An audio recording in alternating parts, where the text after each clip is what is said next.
Good afternoon and welcome to the latest edition of Lunchtime Learnings. I'm delighted this afternoon to be joined by Clare Hughes, the bespoke estate agent from EXP. So thank you very, very much for joining me today. Thank you so much for inviting me. I feel honoured. Oh, it's an absolute pleasure. So for people that do not know you, tell us a bit about your journey, how you got into estate agency, and then we'll pick the bones of that. Okay. So like many people, I kind of fell into estate agency and I came at it from a slightly different angle. So I worked as a relocation agent to start with. And then when all my clients who were coming in from the US, Germany, and Delhi, a lot from New Delhi, all coming in to join the finance houses in East London, Canary Wharf. And they all stopped in 2008. So I thought, okay, what else am I going to do? So that's when I went and I joined an independent agent, really enjoyed that. And that led to a big project for the Olympics, where we essentially did serviced accommodation for about a year, 18 months for the Olympics. And then when all that finished, I took a bit of time to think what I wanted to do. And just at the right time, Purplebricks came along. And I joined them as a TO in East London. And I have to say, I absolutely loved it to start with. The culture was amazing, and I really loved it. It morphed into something else and obviously has a sort of kind of reinvented itself even further. So I left them I get confused with my dates now. So it would be 2020. And I launched on my own as an independent agent with the EXP in October 2020. Brilliant. So, and how's in it been? a nutshell. In a nutshell, well summed up very quickly. So a few things to go through then.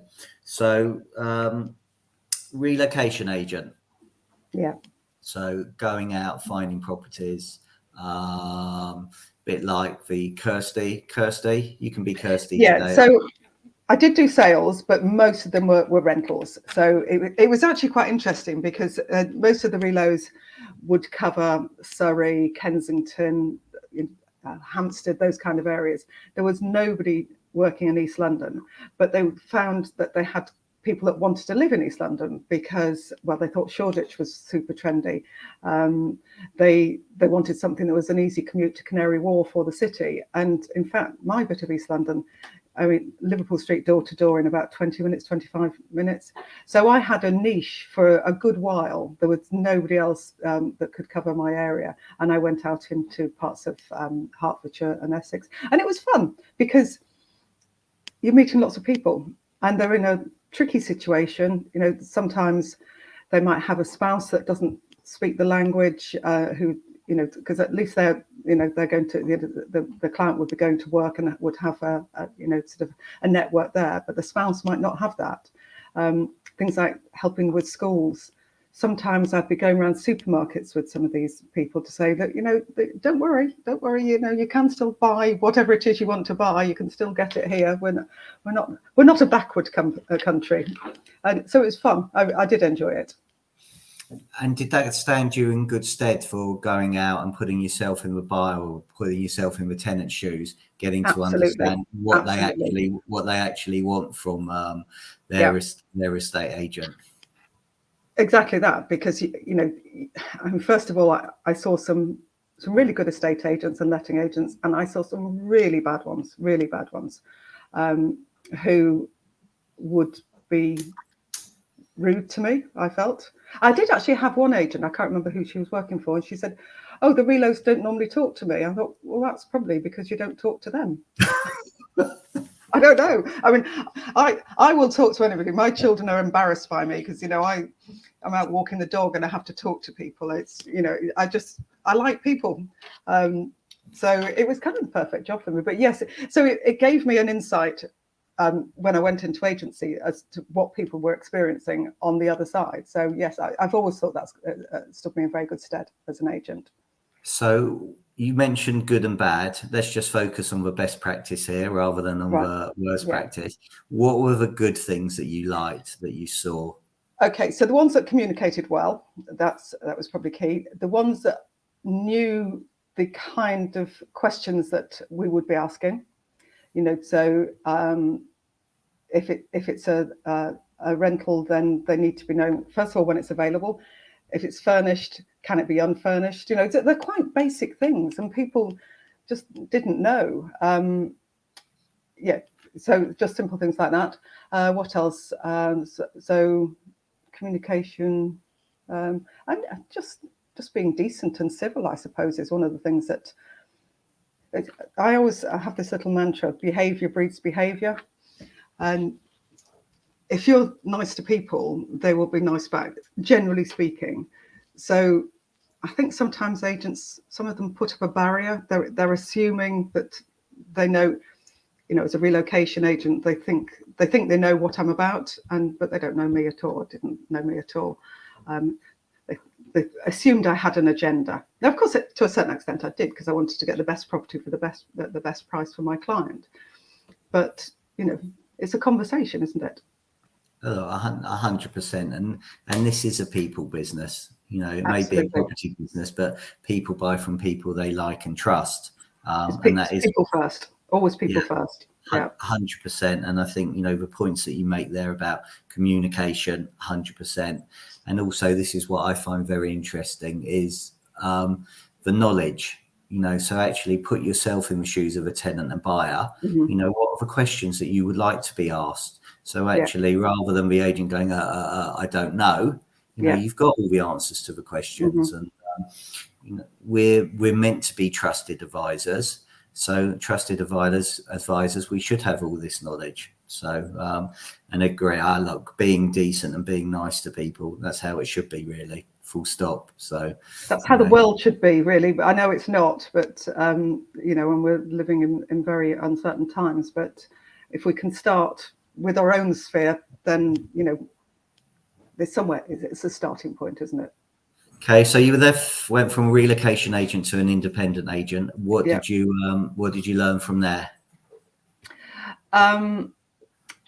It can be cutthroat, and it was one of those little agencies where everybody was competing with each other. That's something I don't particularly like. So, because I don't think personally that you're doing the best job for the client.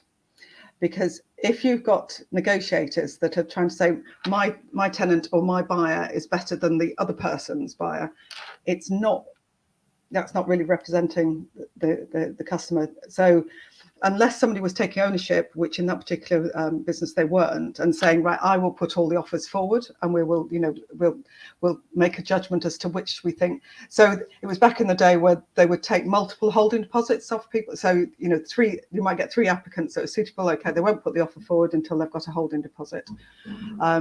So that's, well, I'm sure there were some agents that still were like that, but that's, to my mind, was not good practice. And was something that I really liked when I moved to Purplebricks, because it was lettings I did with Purplebricks. That we could only, the platform would only allow 1 holding deposit to be taken, and I was the one that was negotiating every single deal for my properties, and my business partners would manage their own. So we were representing the customer in a much better way, I think. 100%. And actually, who's the most important people in here? The customer. They're the ones paying. I know. 100%. So again, mindset wise, how did you deal with being in a cutthroat environment? I tolerated it, I suppose. I did tolerate it, but I was not. So I had instances where negotiators would want to split the deal with me because they'd done a second viewing on a property, and I just thought, life's too short. I'm not going to fall out. Some of these people, I've always said, they'll sell their granny for 50p a commission. So, I'm not going to get into arguments with people like that. But then, that sort of, it was a couple of years into that, and then this project with the Olympics, which was the same organisation. It's kind of, because of where we were situated, we were ideally located, and we got a couple of really good contracts which sort of took us through to the next few years. So I didn't want to go back into that same kind of environment with, you know, the typical negotiators, all, you know, backstabbing and things. It wasn't my cup of tea. Yeah, God, you're bringing back memories from my Green and Co days.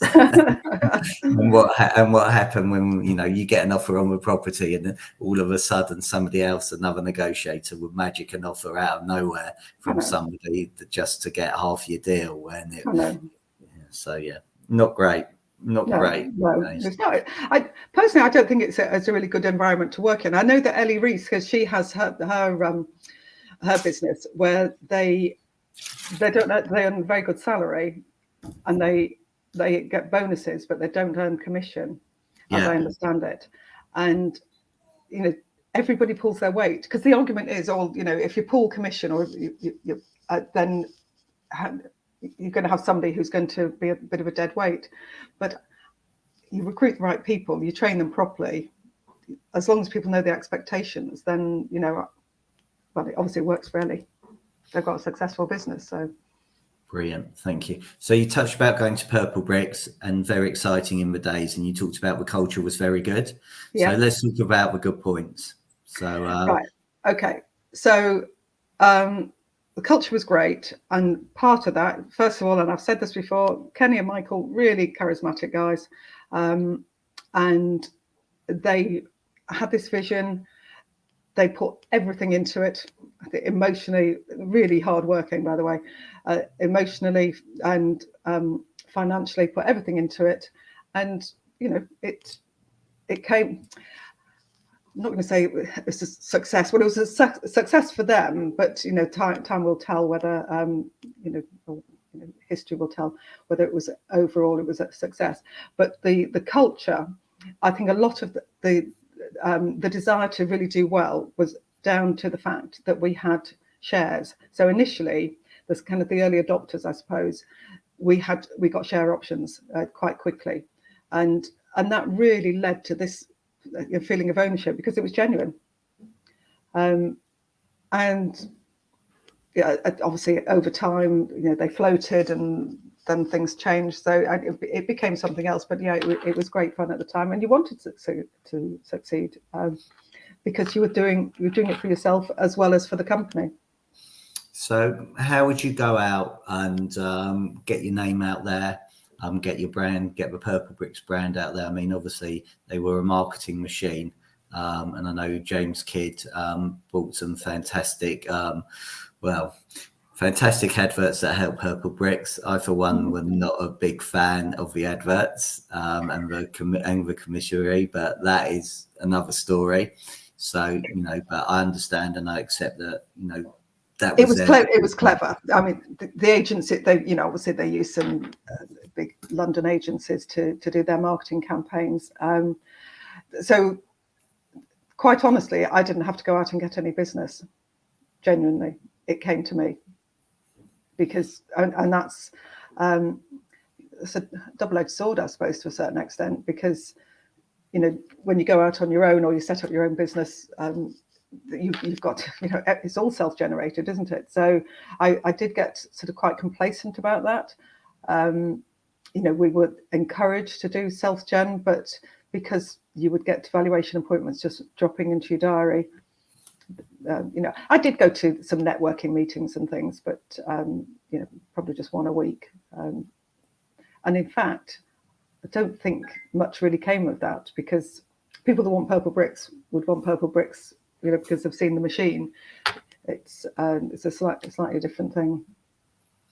Okay, so gone from Purplebricks to ESP. That must be more self-generating now. 100%. Okay, so again, there's going to be people here that are, you know, we're reading, we're seeing on the ground. I'm speaking to loads of agents that to get properties on is a challenge. So what's working for you to get those properties on? Right. So firstly, I only deal in very small volume. I don't want to be mega busy. And I know that some of my colleagues around the country are just absolute machines, and they're, you know, really killing it. but that's not for me. I've had some health issues and what have you, so that's not what I want at my time in life and with my under my personal circumstances. But so I use social media, Facebook, which I had always shunned. I didn't think it was a business thing. I thought it was something that my kids did, and then I realized actually my children are in their 20s, they have no interest in Facebook. And it was really sort of COVID that people kept saying about things that were happening on the local community hub, sort of community events to try and help people in difficult situations. And so I got back, I went on Facebook and realized it's community and business is really what it's all about. Or for me, that's what it's about. So I use Facebook. I am on Insta. Don't really get it, but I will get there. And I'm told I need to do TikTok as well, but whether I will or not. Speak to Megan. I know. Megan's absolutely superb, isn't she? She's just there all the time. I just think, how do people, because it takes me so long because it's not intuitive for me. Yeah. I just think, how do people get any work done? But of course they do it in seconds. Something that might take me half an hour, they've probably literally done in about 2 or 3 minutes. Did I say direct mail? No. So direct mail. You did now. Yeah. Okay. So direct mail. I use a prospecting tool and send out, but again, it's quite targeted. And I'm going to say networking, but I don't do any formal networking events. I do things like we've got a local pub that does they call it co-working Tuesday. So I would have been there this morning if I hadn't been on here. So it's just a couple of hours. You pay for your coffee, you get pastries for free, and there's other local businesses, or it could just be people working from home that that just want to get out and have a chat with other people. So I do things like that and make sure that everybody in my sphere knows what it is that I do. And my last 5, I think, for valuation appointments have come via recommendations on Facebook. Okay, and that's brilliant. And actually, you talk about the community pages, and when somebody puts, right, I'm thinking of selling my property, who should I use? And then you get Clare Hughes, Clare Hughes, Clare Hughes, Clare Hughes, Clare Hughes, Clare Hughes. It's brilliant. And so, where was the light bulb moment though on Facebook to come on Facebook? Right. Okay. So when I first started looking at EXP, an ex Purplebricks colleague had already joined them, so I just had a look around to see who else was with them. And there weren't a lot at the time, to be honest, but there was one guy, Ben Moore, who I'm sure you know, who's really good on social media. Well, his video content is excellent, and then you've got people like Sam Cerrone and Kirsty Hodgson, again, excellent on social media. And they were quite early adopters of EXP as well, and have got phenomenal businesses, really fantastic businesses. Closer to home, you've got Joe Rylott, again, using Facebook a lot. So these were people that I could then pick up the phone to and speak to them and say, how's it working for you? And, there's nothing in it for them. So they could just tell me warts and all, and they're genuinely getting business. Kirsty Hodgson, I don't think she's spent any money on marketing. She just literally used Facebook, and she's the top agent in her town, I think. Okay, that's fantastic. That's great. So, were you? Did you find it hard to do videos as well? Videos have always terrified me, and I don't really know why, but even back sort of pre-agency days when I was actually in recruitment before I had children, and there were loads of management training days where we did videos and role play and what have you. Hated it. I'd have a sleepless night the night before, but it was so I was still at Purplebricks, and I was still kind of convalescing, I suppose, to a certain extent from the surgery that I'd had. And this guy on LinkedIn, he's up in the Northwest on the Wirral, a guy called Mark Waldron. He'd started this online networking group, and I just got talking to him, and I was saying I was thinking about maybe sort of starting out on my own and what have you. And he said, "Oh, you've got to do video, Clare." And I said, "Oh, I can't do video." always terrified me. And plus, I've now got this facial issue. And he said, basically, get over yourself. He's a Scouser. Get over yourself. Get on with it. And Claire, it's your superpower. So I did a video. It's about 1.5 minutes long. Nothing to do with business. It's just about me, just saying this is really personal. I don't like doing this. It's outside my comfort zone, but let's see how it goes. Fantastic response to that. And in all honesty, Mark was right. It is my superpower, because I don't know if it's the health issues I've had and the my age as well. I just think, do you know what? It doesn't matter what somebody thinks of you, because I'm not going to change. I can't change what's happened. So I've just got to make the best of it. So I think to a certain extent, that because I do quite a lot of video stuff now, and I kind of enjoy it. I don't know how, but that's come about, but I do. And I just think perhaps I wouldn't have done it if I hadn't gone through the experience I'd gone through. You talked about getting outside your comfort zone. And that's really important to do, because there's a lot of people actually that won't get out of their comfort zone to do videos. And if you say to somebody, look, you can speak to 10 people in an hour, or you can reach 10,000 people in an hour, what would you prefer? People go, well, 10,000 people, obviously. So how do you get to take, if you're in that situation and you're struggling to come out of your comfort zone, how would you advise somebody to take their first step, please? Well, so the very first video I did, I went somewhere quiet. I was out on a dog walk, went somewhere quiet. But it was about 15 takes, I think. So, I was walking up and down the riverbank. The dog didn't know what was going on. Where are we going? What are we doing? But it had to be a quiet time of day. I was really self-conscious. Whereas now I could do a live walking down the high street. It really wouldn't bother me. Because people see me walking down the high street. What difference does it make if you've got a camera in front of you? But so get as comfortable as you possibly can. So if that means not having people around you, that's fine. It's not going to be perfect, and don't think that it should be perfect, because it is just you. And if you remember, when you're talking to somebody, they see all these little flaws or things that you might consider to be a flaw. That's what they see anyhow. So it doesn't make any difference. So don't overanalyze it.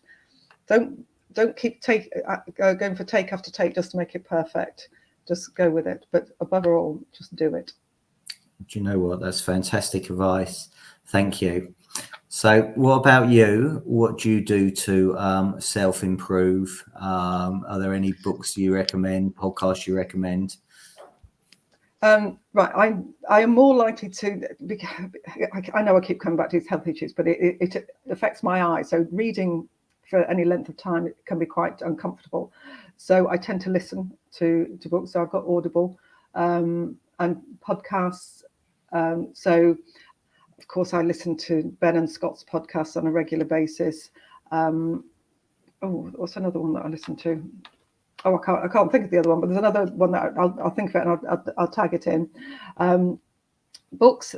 I like Matthew Syed. Do you know him? Black Box. Yeah, really like those. It's that marginal gains. I just think it's a superb analogy. When you think, because he's dealing with sport, obviously we're dealing with property, and it's just those little extra bits that you can do as an agent for your client. If you've got an offer, ring them up. Doesn't matter if it's 7 o'clock at night. Ring them up and tell your buyer and vendor, what the update is, rather than wait till the following morning. They're so excited about it. So why make them wait? So really tiny things like that, making sure that your marketing is slightly better than other people's. So, which is one of the reasons I like to do video, pushing it out on social media, which not all agents will do. And getting, the background on the property, what their story is, where they're moving on to, all of those kind of things. So yes, I like Matthew Syed. Okay, no, he is very good. But you missed out one main podcast. Which the one? Women in Property podcast. Oh yes, Women in estate agents, yay! Well, our second episode has gone out today. So this is new. So I have to say, I'm very new to all this podcast stuff. And yes, of course, it's the interview with you featuring in that one. So I'm sure it'll get huge listener levels.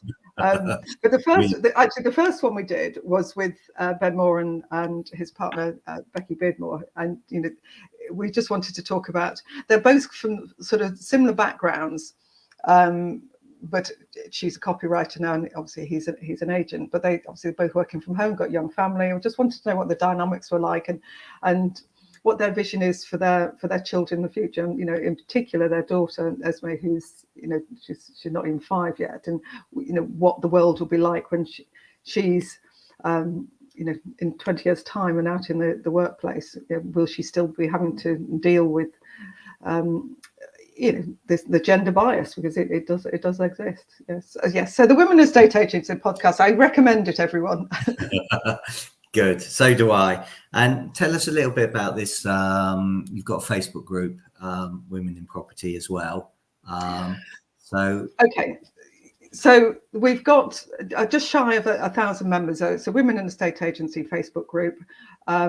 We've just celebrated our first birthday, and obviously we've just launched the podcast as well. The podcast is to widen the conversation, so that because what we want to get men involved in this conversation, and your interview was fantastic, Stephen. It was really, really good, because we can't just talk about it in the group, because nothing will happen then, will it? But the things that are discussed and shared in the group, sometimes we wouldn't share to a wider audience.